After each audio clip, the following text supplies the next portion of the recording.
Take graphics প্রতে তোমাদেরকে স্বাগতম। আজকে অ্যাডোব ইলাস্ট্রেটর টিউটোরিয়ালের 5 নম্বর পর্ব। এই পর্বে আমি তোমাদেরকে পেন টুলের কি কাজ তার বিস্তারিত দেখানোর চেষ্টা করব। ভিডিওটি শুরু করার পূর্বে তোমরা একটা লাইক করে দিও এবং চ্যানেলে এখনো পর্যন্ত সাবস্ক্রাইব না করে থাকলে অবশ্যই একটা সাবস্ক্রাইব করে দিও। তো চলো ভিডিওটি শুরু করা যাক। তো এই মুহূর্তে আমি আমার এখন ডেস্কটপে আছি। তো আমি কি করব, গত পর্বে যে ফোল্ডারটি ক্রিয়েট করেছিলাম তারপর ফাইলটা সেভ করেছিলাম সেই ফোল্ডারটি ওপেন করে নেব। দেন তারপর কি করব, সেই ফাইলটির ওপর ডাবল ক্লিক করব। তাহলে আমার সেভ করা ফাইলটি ওপেন হয়ে যাবে আমার এই অ্যাডোব ইলাস্ট্রেটর সফটওয়্যার থেকে। কিছুক্ষণ ওয়েট করলেই অ্যাপসটি ওপেন হয়ে যাবে। এখন কি করব, এই অবজেক্টটি ডিলিট করে দেব। তো সর্বপ্রথমে আমাদেরকে বুঝতে হবে পেন টুল আমরা কি কারণে ইউজ করব। যদি তুমি মনে করো তুমি একটা স্কোয়ার আঁকবে, তবে তুমি এই রেক্ট্যাঙ্গেল টুলে ক্লিক করে তুমি একটা স্কোয়ার আঁকতে পারো। এবং যদি তুমি একটা বৃত্ত আঁকতে চাও বা সার্কেল, তাহলেও তুমি এইভাবে আঁকতে পারবে। ঠিক আছে, এগুলো আমাদের এই সফটওয়্যারে বিল্ট-ইন আকারে দেওয়া আছে। ঠিক আছে, আবার যদি তুমি চাও এই পলিগন টুলটা নিয়ে এইভাবে টান দিয়ে এই জিনিসটা আঁকবে, এই পলিগনটা, ঠিক আছে, তাও তুমি আঁকতে পারছো। আবার যদি মনে করো আমি কিন্তু এগুলো বের করছি মাউসের রাইট বাটন ক্লিক করে, ঠিক আছে, এর ওপর কার্সর রেখে রাইট বাটন ক্লিক করলে এগুলো বের হয়ে যাবে। তারপর যেটা নিচ্ছি সেটা সিলেক্ট করে নিচ্ছি। আবার স্টার টুল দিয়েও তুমি এরকম করে স্টার আঁকতে পারবে। কিন্তু আমরা যদি কাস্টমভাবে কোনো জিনিস আঁকতে চাই বা আর্ট করতে চাই, তাহলে কি করব, তার জন্যই আমাদেরকে এই পেন টুলটা ইউজ করতে হবে। এই পেন টুল দিয়ে যদি আমরা মনে করি, এই পেন টুল দিয়ে যখনই একটা ক্লিক করব একটা আমাদের অ্যাঙ্কর পয়েন্ট তৈরি হবে। ঠিক আছে, এই যখনই এখানে একটা ক্লিক করেছি একটা অ্যাঙ্কর পয়েন্ট তৈরি হয়েছে। আবার যদি আরেকটা ক্লিক করি একটু দূরে গিয়ে, তাহলে আমাদের আরেকটা অ্যাঙ্কর পয়েন্ট তৈরি হলো। তারপর আমাদের কি হলো, একটা লাইন বার তৈরি হলো, তাই না? আমরা দেখতে পাচ্ছি একটা আমাদের লাইন বার তৈরি হয়ে গেছে। এখন আমরা চাইলে এটার এখানে এসে স্ট্রোকে এসে একটু মোটা করে দিতে পারি। 1 পিটি ছিল, আমরা 2 পিটি করে দিলাম এবং 3, 4 এরকম করে মোটা করে দিতে পারি। ঠিক আছে, এগুলো আমাদের কাস্টমভাবে একটা লাইন তৈরি করলাম। আবার যদি মনে করি একটা ত্রিভুজ আঁকাবো, তাও আমরা পারবো। প্রথমে আমরা একটা অ্যাঙ্কর পয়েন্ট তৈরি করে নিলাম ক্লিক করে, তারপর এই বরাবরই একটা টান দিলাম। ঠিক আছে, মাউসে আমি কিন্তু এখনো ক্লিক করিনি বা প্রেস করিনি। তারপর কি করব, এই বরাবরে আরেকটা ক্লিক করে নেব। ক্লিক করার পর দেখো আমাদের একটা লাইন তৈরি হয়ে গেছে। এবার ত্রিভুজ আঁকতে গেলে আমাদের নিচ দিয়েও একটা কিন্তু লাইন টানতে হবে। ঠিক আছে, আমরা কি করব, এই বরাবরই এসে যতটুকু আমাদের প্রয়োজন সেই পর্যন্ত এসে আমরা কি করব, আর একটা ক্লিক করে নেব। ঠিক আছে, তারপর কি করব, আমরা যেখানে আমরা স্টার্ট করেছিলাম সেখানে এসে আমরা এন্ড করে দেব। এন্ডিং পয়েন্টে এসে আমরা একবারে ক্লিক করে দেব। তাহলে আমাদের একটা ত্রিভুজ হয়ে গেল। এগুলো কিন্তু আমি কাস্টমভাবে তৈরি করলাম। পেন টুল দিয়েও এরকম অবজেক্ট বানানো চাই। আমরা চাইলে কিন্তু এই রেক্ট্যাঙ্গেলটাও তৈরি করতে পারতাম এই পেন টুল দিয়ে, দেখাচ্ছি। তার জন্য আমাদের 4টা অ্যাঙ্কর পয়েন্ট তৈরি করে নিতে হবে। আমি প্রথমে একটা তৈরি করে নিলাম, তারপর কি করব, আরেকটা তৈরি করে নিচ্ছি। এবার নিচে আর একটা কি করব, তৈরি করে নিচ্ছি। এবার এইখানে একটা। ঠিক আছে, 4টা আমাদের অ্যাঙ্কর পয়েন্ট তৈরি করা হয়ে গেছে। ঠিক আছে, 1, 2, 3, 4। এবার কি করব, লাস্টে আমরা স্টার্ট পয়েন্টে গিয়ে আমরা একটা ক্লিক করে দেব।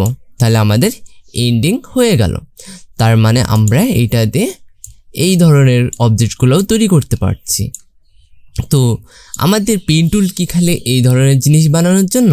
কিন্তু তা না, কারণ আমরা তো চাইলে আমরা রেক্ট্যাঙ্গেল দিয়ে এগুলো তৈরি করতে পারতাম। আবার এইটাও কিন্তু আমরা এই পলিগন টুল দিয়ে তৈরি করতে পারতাম। ঠিক আছে, কিভাবে তৈরি করতে পারতাম সেগুলো পরবর্তী টিউটোরিয়ালে তোমাদেরকে দেখাবো।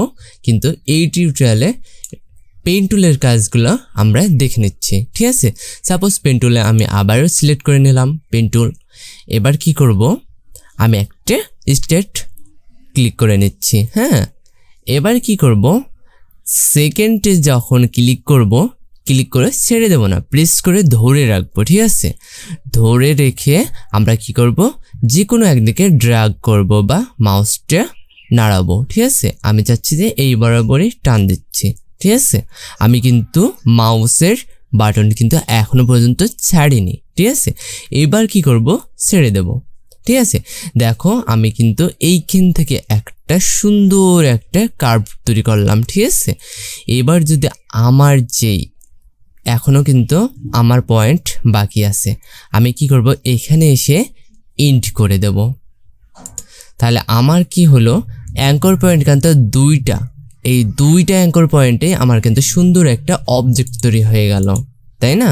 আবার শুধু তাই নয়, যদি আমি ইচ্ছা করি এইটার আমরা এই একটা অ্যাঙ্কর পয়েন্টের আবার দুইটি করে হ্যান্ডেল থাকে, সেই হ্যান্ডেলগুলো চাইলে আমি কন্ট্রোল করতে পারি। তার জন্য আমাদের এই ডাইরেক্ট সিলেকশন টুলটি ইউজ করতে হবে এবং এই অ্যাঙ্কর পয়েন্টে ক্লিক করতে হবে। দেখো দুই কোলে দুইটা হ্যান্ডেল বের হয়েছে। আমরা যদি এই হ্যান্ডেলগুলোকে কন্ট্রোল করি তাহলে দেখো এটা একটু চেঞ্জ হচ্ছে, কি হচ্ছে না। এই পাশটাও যদি আমরা সেমভাবে কন্ট্রোল করি, দেখো এই পাশটা সেমভাবে কার্ভটা একটু বেশি হচ্ছে। শুধু এরকমই না, আমরা পেন টুল দিয়ে চাইলে অনেক কিছু তৈরি করতে পারি। আমরা যদি মনের মতো আঁকা বাঁকা কোনো অবজেক্ট তৈরি করতে চাই, তাহলেও আমরা কিন্তু এইটা দিয়ে এরকম আঁকা বাঁকা অবজেক্ট চাইলেই তৈরি করে নিতে পারি, ঠিক আছে। আবার যদি মনে করি এরকম একটু স্মুথ হবে, ঠিক আছে, আমরা চাইলে সেইভাবেও করতে পারবো, ঠিক আছে। আমরা একটা অ্যাঙ্কর পয়েন্ট করে নিচ্ছি, তারপর শিফট বাটন চেপে ধরে রাখবো, ঠিক আছে। তারপর কি করব, আমরা ড্র্যাগ করে টান দেব, ঠিক আছে।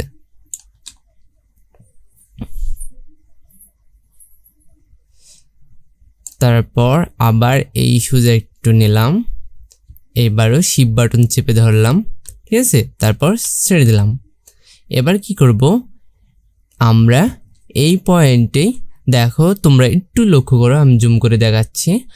আমি যদি এইভাবে টানাটানি করি, হ্যাঁ, তাহলে কিন্তু আমার এই পয়েন্টের সাথে যে রশিটা আছে সেইভাবেই কিন্তু আমার আবার গ্রাফটা বা অবজেক্টটা তৈরি হচ্ছে। আমি চাচ্ছি এই পয়েন্ট থেকে এটা তৈরি হোক, যাতে এখানে কোনো আলাদা কার্ভ না থাকে।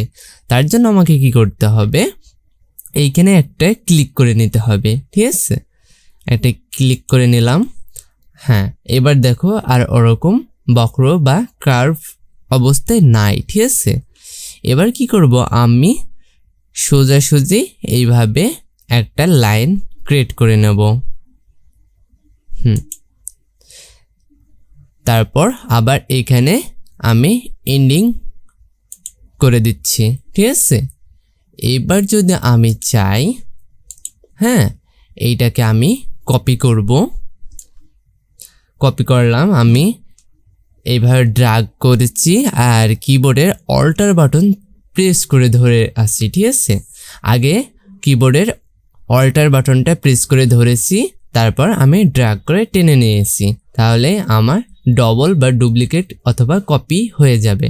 তারপর কি করব, মাউসের লেফট বাটনটা ছেড়ে দেব, দেন তারপর কিবোর্ডের অল্টার বাটনটা ছেড়ে দেব, তাহলে আমাদের কপি করা কমপ্লিট হয়ে গেল। এবার কি করব, এই অবজেক্টটিকে এই পাশে ঘোরাবো। তার জন্য কি করব, এই অবজেক্টটিকে সিলেক্ট করে মাউসের রাইট বাটন ক্লিক করব, তারপর কি করব, ট্রান্সফর্ম। এখানে ক্লিক করা লাগবে না, এখানে মাউসের পয়েন্টটা আনলেই এদিকটা মেনুটা খুলে যাবে, ঠিক আছে। তারপর কি করব, এই রিফ্লেক্ট এখানে ক্লিক করব। তারপর কি করব, এইখানে সেট করা থাকবে, ঠিক আছে, ভার্টিক্যাল। তারপর কি করব, আমরা ওকেতে প্রেস করব। ওকেতে প্রেস করার পর আমরা কি করব, এইটা লাগিয়ে দেব, ঠিক আছে। আমরা যদি এইভাবে করি, তারপর দুইটা সিলেক্ট করে নিলাম, দেখো আমি কিন্তু এইভাবে সিলেক্ট করতে পারছি। ঠিক আছে, আমরা যেভাবে ডেস্কটপে ফাইল সিলেক্ট করি সেম ভাবে। ঠিক আছে, এটা কিন্তু আমি সিলেকশন টুল দিয়ে সিলেক্ট করলাম। ঠিক আছে, এবার যদি আমি এইটাকে জোড়া লাগাতে চাইলে আর একটা টুলস ইউজ করতে পারি, এটার নাম শেপ বিল্ডার টুলস। এটা নিয়েও পরে আলোচনা করব, কিন্তু আমি আপাতত এটা দেখাচ্ছি। ঠিক আছে, জোড়া লাগানোর জন্য এটা ক্লিক করলাম, দেন তারপর কি করব, এইখান থেকে ড্র্যাগ করে দিলাম। ঠিক আছে, এখন কি হলো, আমরা কিন্তু এইটা পেন টুল দিয়ে বানালাম, তাই না? আমরা চাইলে এটাকে একটু লম্বা করে নিতে পারি, এই আর কি।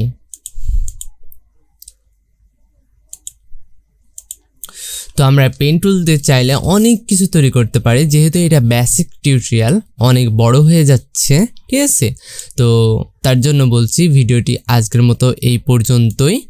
আর আমি এই ফাইলটি সেভ করে রাখছি, তোমরাও সেভ করে রেখো। হ্যাঁ, সেভ করার জন্য ফাইল, তারপরে এই সেভ, তাহলে আমাদের ওই ফাইলটি এইভাবে এই অবজেক্ট সহ সব লোড হয়ে সেভ হয়ে যাবে। ঠিক আছে, তো আজকের ভিডিওটি এই পর্যন্ত। ভালো লেগে থাকলে অবশ্যই একটা লাইক করে দিও, আর চ্যানেলে এখনো পর্যন্ত সাবস্ক্রাইব না করে থাকলে অবশ্যই একটা সাবস্ক্রাইব করে দিও।